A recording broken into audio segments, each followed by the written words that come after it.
अस्सलाम वालेकुम दोस्तों, उम्मीद है आप सब खैरियत से होंगे। और आपने देखा कि कल एक न्यूज़ चली कि टैक्स बढ़ाने के लिए, टैक्स कलेक्शन बढ़ाने के लिए, टैक्स जनरेशन, टैक्स रेवेन्यूज़ बढ़ाने के लिए एक मशवरा दिया गया जो कि अखबार में भी रिपोर्ट हुआ और मीडिया चैनल्स पे भी रिपोर्ट हुआ। कहा यह गया कि वो लोग जो सोलर पैनल पे शिफ्ट हो चुके हैं, जो सोलर पैनल जिन्होंने लगा लिए अपने घरों पे, वो पावर जनरेशन कर रहे हैं अपनी और वो खुद यूज़ कर रहे हैं, तो उन पे पर किलोवाट के हिसाब से गलबन 2000 या उससे कुछ ज़्यादा पर किलोवाट उनसे लिया जाए टैक्स कीमत में। अब चाहे वो वन टाइम लिया जाए या वो मंथली हो, अब ये तो डिसाइड होगा, लेकिन कल की न्यूज़, कल की हद तक जो है वन टाइम कलेक्शन की बात थी। और ये कहा यह गया, आज जब उसको डिफाइन किया गया न्यूज़ को, तो ये कहा गया कि ये टैक्स लगाना इसलिए ज़रूरी है कि टैक्स रेवेन्यू जनरेट करना वो तो ज़ाहिर हर हुकूमत के लिए लाजमी है, लेकिन स्पेसिफिकली इसके लिए इसलिए ज़रूरी है कि वो लोग जो कि मेन ग्रिड से हट चुके हैं, मेन सिस्टम से हट चुके हैं, सोलर पैनल में शिफ्ट हो चुके हैं, हुकूमत को क्योंकि कैपेसिटी चार्जेस की मद में हर महीने बिजली पैदा करने वाले इदारों को देना पड़ते हैं। ये कैपेसिटी चार्जेस क्या है पहले समझ लें कि अगर किसी कंपनी ने हुकूमत से मुआहदा करते हुए ये तय कर लिया, बता दिया कि हम 1000 यूनिट पर डे, मिसाल दे रहा हूँ, ये बनाने का, बिजली पैदा करने का हम प्लांट लगा रहे हैं, हम आपसे 1000 यूनिट के पर डे पैसे लेंगे। हुकूमत ने उस तौर पर तय कर लिया कि 1000 यूनिट पर डे के हिसाब से जो कि कैपेसिटी चार्ज, मैक्सिमम कैपेसिटी किसी प्लांट की, जब पावर जनरेशन की, वो हम पे करेंगे उस इदारे को, उस बिजली पैदा करने वाले इदारे को। अब चाहे हुकूमत उसमें से 800 यूनिट पर डे ले, चाहे 100 यूनिट ले, चाहे कुछ भी ना ले, पर डे जो तयशुदा एग्रीड कैपेसिटी चार्ज है हुकूमत वो पे करेगी इन इदारों को।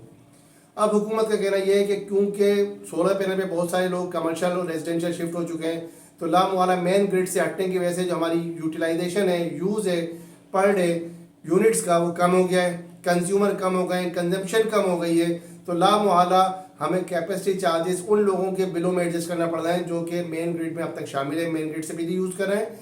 तो तकरीबन हुकूमत का कहना है कि 3 रुपये पर यूनिट उन कंज्यूमर्स को एक्स्ट्रा पे करना पड़ रहा है। बड़ी अजीब सी बात है। नंबर एक तो कैपेसिटी चार्जेस हमारे जान पे अजाब बन गए। कब ख़त्म होंगे कैपेसिटी चार्जेस?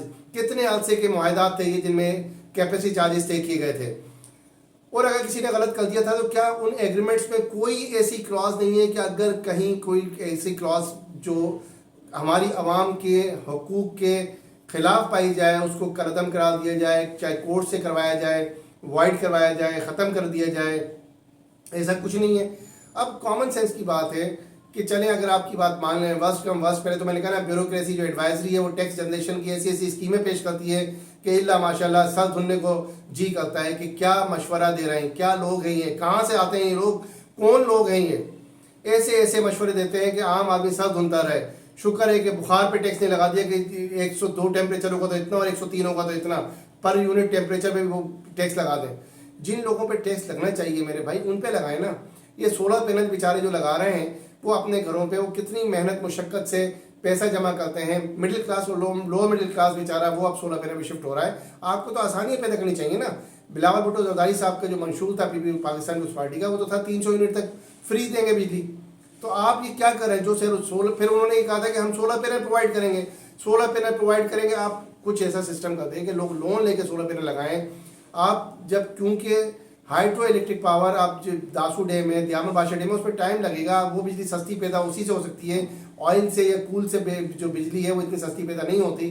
तो लामवाला लोगों को सोलर पैनल पे आप हेल्प करें, उस सोलर एनर्जी को जो कि ज़ाय हो रही है दिन भर में। शदीद हमारे गर्मी होती है और आगे जून जुलाई मई जून के महीने आ रहे हैं जिनमें बेहतरीन पैदा हो सकती है बिजली लोगों की अपनी छतों पर। आपको करना ये चाहिए उसूलन कि अभी तक लोगों की शिकायत ये थी कि जो बिजली companies extra power generation solar panel से जिन लोगों के घरों में होती थी, वो जब परचेज करती थी कंपनीज तो बहुत कम पैसों में करती थी। से कि अपना यूनिट दे रहे हैं वो घरों पे 50 रुपये, लेकिन वही यूनिट जब उन घरों से वो एक्स्ट्रा जनरेशन के बिजली कंपनीज की से उस पर आता था ग्रिड में, तो 8 रुपये 7 रुपये पर यूनिट एडजस्ट करती थी। तो लोगों की तो पहले डिमांड ये थी कि उसको, उस जो परचेजिंग है उसको महंगा किया जाए, उसको उसी हिसाब से कर दिया जाए, या तो जितने यूनिट कंज्यूम हो रहे हैं उतने ही यूनिट आप उनसे एक्सचेंज में ले लें, तो समझ में आती थी बात। लेकिन आप तो उल्टा करने जा रहे हैं। इसका मतलब तो हुआ जो बेचारे सोलर पैनल पे गए, कल वो कहें ऐसी की तैसी हम पे मेन ग्रिड में आ रहे हैं, फिर वो आपको मजीद पावर प्लांट लगाने पड़ेंगे। तो जो बिजली आपकी ऑयल से और कोयले से पैदा हो रही है उसको ख़त्म करने का एक आसान तरीका ये भी तो है ना